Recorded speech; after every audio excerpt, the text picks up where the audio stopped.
Serge Lama, qui souffle sa 82e bougie ce mardi 11 février 2025, s'est retiré de la vie médiatique et a mis un terme à sa carrière. Mais il vient pourtant de faire une grande annonce récemment.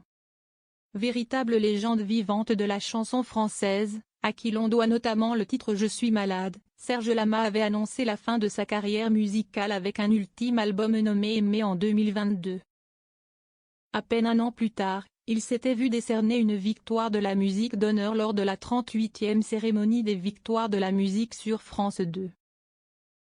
Je suis très ému, car si est peut-être la dernière fois ce soir que je vois un public m'acclamer debout. Et si est certainement la dernière fois puisque, vous le savez, j'arrête les frais, mon corps ne peut plus suivre. Je ne veux pas chanter assis, avait déclaré l'artiste aux 32 albums. Et si un an plus tard sur le plateau de C'est à vous qu'il annonçait la fin de ses apparitions médiatiques, avec une date butoir au mois de février 2024. Ensuite, silence radio. Mais en janvier dernier, il sortait furtivement de sa retraite pour faire une grande annonce. Il a dévoilé le projet qu'il occupe depuis maintenant plusieurs semaines, un spectacle autobiographique lui étant consacré, baptisé Lama, d'aventure en aventure.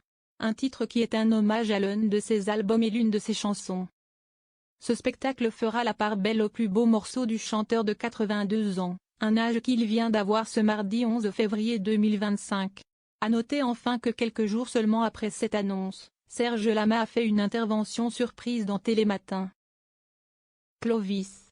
On se connaît un peu beaucoup, merci de me représenter un peu dans cette pièce de théâtre à laquelle je souhaite le plus grand succès bien sûr. Tu embrasses Laurence, Arnay, pour moi que je ne connais pas, avait-il lancé à Clovis Cornillac, invité ce jour-là dans l'émission, au cours d'une vidéo filmée depuis chez lui. Clovis Cornillac était venu faire la promotion de son nouveau spectacle Murmure, l'adaptation théâtrale de son film Un peu, beaucoup, aveuglément sorti en 2015, qu'il interprète au théâtre de la Michaudière, à Paris, depuis le 23 janvier dernier.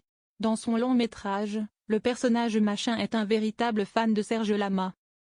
À noter enfin que Serge Lama, en deuil suite à la perte de son ami Joël Prévost, a également récemment été aperçu en train de se changer les idées aux côtés d'un célèbre animateur. Le chanteur était en fait en plein milieu d'un tournage destiné à un événement bien particulier.